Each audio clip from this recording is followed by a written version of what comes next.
The seventh seal is unique in that it is subdivided into 7 trumpets, and the last 3 of the trumpets are described as the 3 woes. The first 6 seals, as we have seen, clearly described the rise and fall of the Pagan Roman Empire as judgment for the slaughter of millions of Torah observant Nazarenes. Now we shall see that the opening of the 7th seal by Yeshua actually represents the 7 angels who will blow the 7 trumpets. And again, this continues to show the order in which the prophecies were written is the order the judgments will be fulfilled on the earth against the governments and the people that make up the Babylonian Harlot system, who persecute and murdered Father's chosen covenant people, Israel. We will now begin to see that the first 4 trumpets of the 7th seal will describe the judgments against the Western Roman Empire by the 4 great invasions of the Visigoths, the Vandals, the Huns, and finally Odoacer, king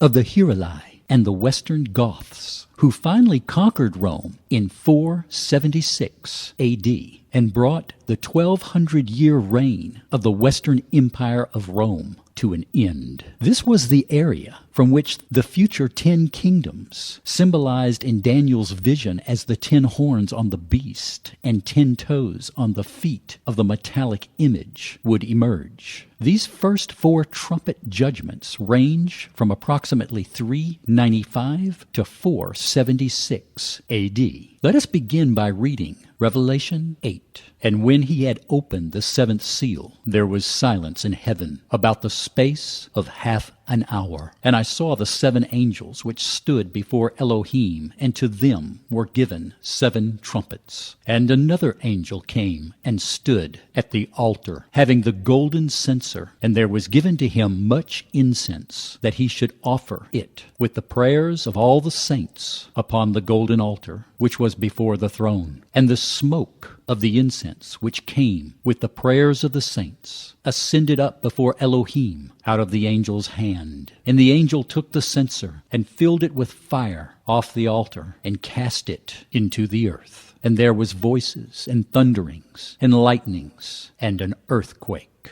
And the 7 angels which had the 7 trumpets prepared themselves to sound. The fact that these angels are equipped with trumpets is a clear indication that their work would be one of retributive judgment by war. For trumpets were always blown to sound an alarm or to pronounce judgment upon a wicked city or nation. Furthermore, the symbols used in the verses, voices, thunderings, lightnings, and an earthquake, all indicate a violent judgment and collapse in the making upon the Western Roman Empire. There was silence in heaven about the space of half an hour. The word heaven in this instance is not the dwelling place of Yahuwah, but rather the heaven of political authority ruling the Roman Empire. For between the violent cataclysmic scenes of the 6th seal, which had brought the fall of pagan Rome, and the heralding in of the new state religion by Constantine, called Christianity, there was a short season of peace brought by Constantine's Edict of Milan. The Greek word translated into half hour is made up of 2 Greek words, hemisu, meaning half, and hora, which can be translated to mean hour, season,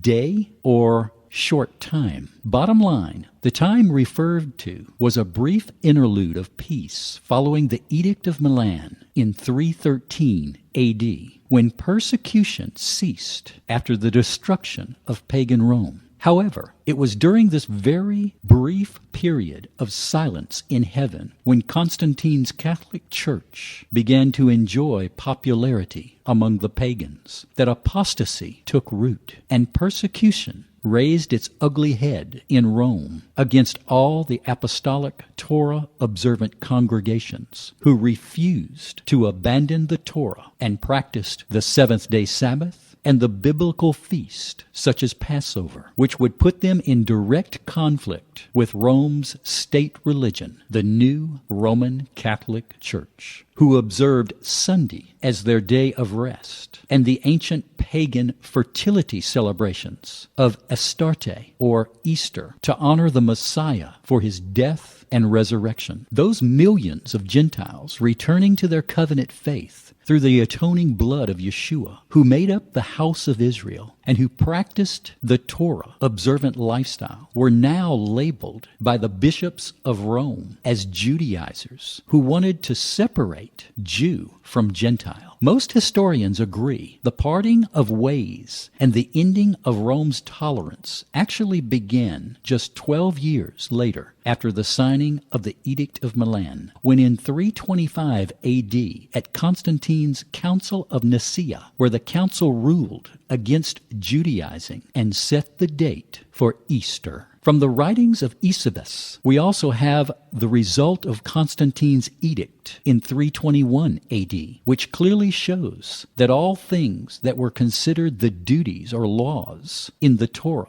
concerning Sabbath were transferred by Constantine to Sunday, meaning Sunday became the day of rest. But it was at the Council of Laodicea at Phrygia in 364 AD that church doctrine was created that changed resting on the Sabbath to resting on Sunday. And anyone resting on Sabbath was committing a sin and would be excommunicated. Most people don't know that the Apostle Paul's epistles to the Romans, the book called Ephesians and Philippians that are in our Bibles today, were banned at the Council of Laodicea. Books like Revelation show up early in the 1st through the 3rd century, only to disappear during the medieval period of the 4th through the 15th century, and then return with the Protestant Reformation in the 15th century. It is astonishing when you study Roman Catholic Church history how often our modern books were missing. You have to ask, just what were the early bishops of Rome, which became the apostate Catholic Church, trying so desperately to hide? The surprising conclusion is that our Bibles today are restored from a period of censorship that arose in the 4th century and continued off and on until the Protestant Reformation. What Rome was doing was taking the many pagan practices of many religions and combining them together to create a hybrid state religion for Rome that came to be known as Christianity. The religious freedoms granted by the Edict of Milan quickly eroded, which led to the persecution of those following the one true apostolic faith. It is the prayers of these persecuted believers that the angel receiving much incense placed upon the golden altar before the throne, and the answer of their prayers was the calling forth of the 7 angels with their trumpets of judgment, as we will see. Is it any wonder why Rome was about to be judged by the Almighty?